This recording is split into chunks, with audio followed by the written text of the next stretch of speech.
मुर्दाबाद मुर्दाबाद मुर्दाबाद सतपाल मुर्दाबाद। ग्वालियर में बाबा साहब भीमराव अंबेडकर की बीच रोड पर फोटो जलाई गई। मामले का वीडियो सामने आते ही हड़कंप मच गया। आनन फानन में पुलिस ने एडवोकेट अनिल मिश्रा सहित 4 लोगों को अरेस्ट कर लिया है। 7 लोगों की और गिरफ्तारी होनी बाकी है। मामले की शुरुआत कहां से हुई, इस पर बात करते हैं। दोस्तों, एमपी हाई कोर्ट में एक वकील हैं अनिल मिश्रा। कास्ट सिस्टम और बाबा साहेब के बारे में काफी बयान देते हुए सुर्खियों में रहते हैं। इससे पहले जब Madhya Pradesh high court bar association परिसर में अंबेडकर की मूर्ति लगाने की बात चल रही थी, उस दौरान भी इन्होंने बड़ा विरोध किया था। इसके बाद से लगातार ऐसी घटनाएं सामने आ रही हैं। कहा तो ये भी गया कि अनिल मिश्रा के एक समर्थक आशुतोष दुबे, जो कि खुद वकील भी हैं, वो कथित तौर पर बाबा साहेब का पुतला फूंकने जा रहे थे। हालांकि मामले पर पुलिस ने तुरंत एक्शन लिया और उन्हें गिरफ्तार किया।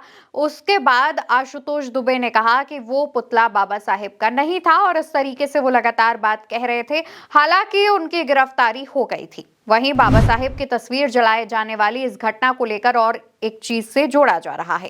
कहा जा रहा है कि 25 दिसंबर को आजाद समाज पार्टी के फाउंडर विनय रतन सिंह, जो कि को-फाउंडर हैं आजाद समाज पार्टी के, उन्होंने एमपी के शिवपुरी जिले के किसी गांव में एक जनसभा के दौरान मंच पर एक पोस्टर जलाया। इस पोस्टर में मनुस्मृति लिखा हुआ था।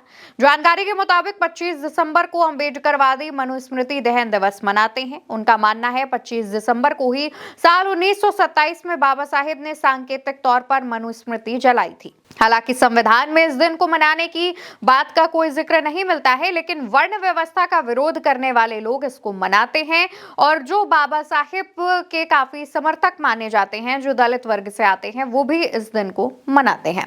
लेकिन मनुस्मृति का पोस्टर जलाए जाने की घटना के आसपास ही मध्य प्रदेश हाईकोर्ट के वकील अनिल मिश्रा का एक विवादित पोस्ट सामने आता है, जिसमें वो बाबा साहेब के खिलाफ अपमानजनक शब्दों का इस्तेमाल करने के साथ ही 2 तस्वीरों को शेयर करते हैं, जिसमें बाबा साहिब की तस्वीर जलती हुई दिखाई दे रही है।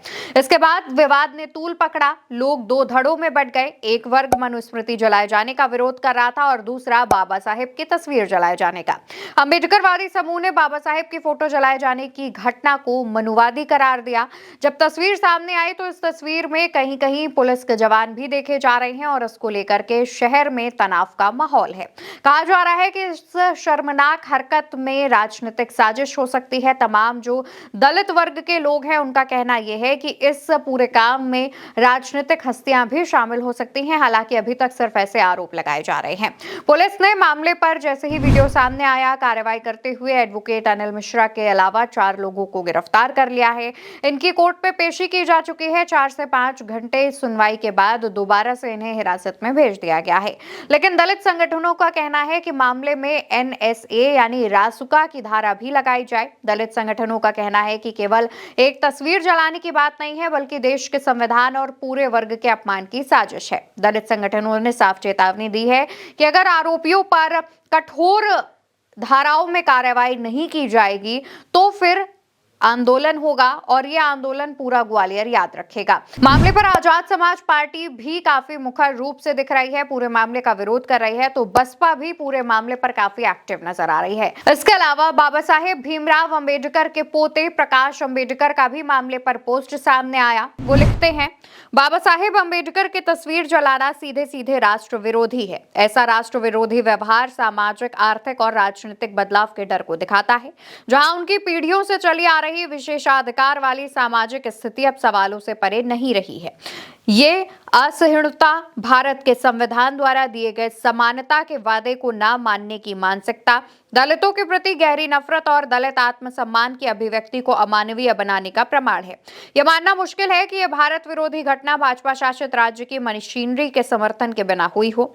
मैं फिर एक बार यह बहुत ही महत्वपूर्ण बात दोहरा देता हूं, हमारा देश बाबा साहेब द्वारा दिए गए संविधान से चलेगा, मनुस्मृति से नहीं। हमारा देश फुले, शाहू और अंबेडकर की विचारधारा से चलेगा, मनुवाद से नहीं। इसके अलावा वो अपनी पोस्ट में मध्य प्रदेश के मुख्यमंत्री और पुलिस डिपार्टमेंट को टैग करते हुए आगे लिखते हैं, राष्ट्र विरोधी, समाज विरोधी और देश को तोड़ने वालों पर सख्त कार्रवाई आप कब करेंगे, या फिर हम ये साफ साफ समझ लें कि उन्हें आपका पूरा सहयोग प्राप्त है और यह सब आपने मिलकर करवाया है। तो इस तरीके से जो इस घटना का विरोध है वो देखने को मिल रहा है। तमाम लोग इसे संविधान का अपमान बता रहे हैं। कहा जा रहा है कि बाबा साहेब जो है वो मनुस्मृति का समर्थन नहीं करते थे, और अगर किसी ने मंच से मनुस्मृति का पोस्टर जलाया भी है तो ऐसे में बाबा साहेब की तस्वीर क्यों जलाई जा रही है, बाबा साहेब का विरोध क्यों किया जा रहा है, जबकि बाबा साहेब ने संविधान का निर्माण किया था। तो ऐसी जो तमाम चीजें हैं वो सामने आ रही हैं, तमाम लोग इस बात का विरोध कर रहे हैं। वहीं दूसरी तरफ अब ये जो लड़ाई है वो दो धड़ों में बंट गई है, मनुस्मृति वर्सेस बाबा साहेब हो गई है, और इसको लेकर सोशल मीडिया पर भी काफी गुस्सा देखने को मिल रहा है। तमाम लोग एडवोकेट अनिल मिश्रा के समर्थन में हैं, तो तमाम लोग बाबा साहेब की तस्वीर जलाए जाने वाली घटना की निंदा भी कर रहे हैं। फिलहाल इस पूरे मामले को लेकर आपकी क्या राय है, कमेंट सेक्शन में बताइएगा। वीडियो उल्टा चश्मा यूसी पर देख रहे हैं, चैनल को याद से सब्सक्राइब कीजिएगा, वीडियो को ज्यादा से ज्यादा शेयर कीजिएगा जिससे जानकारी तमाम लोगों तक पहुंच सके। नमस्कार।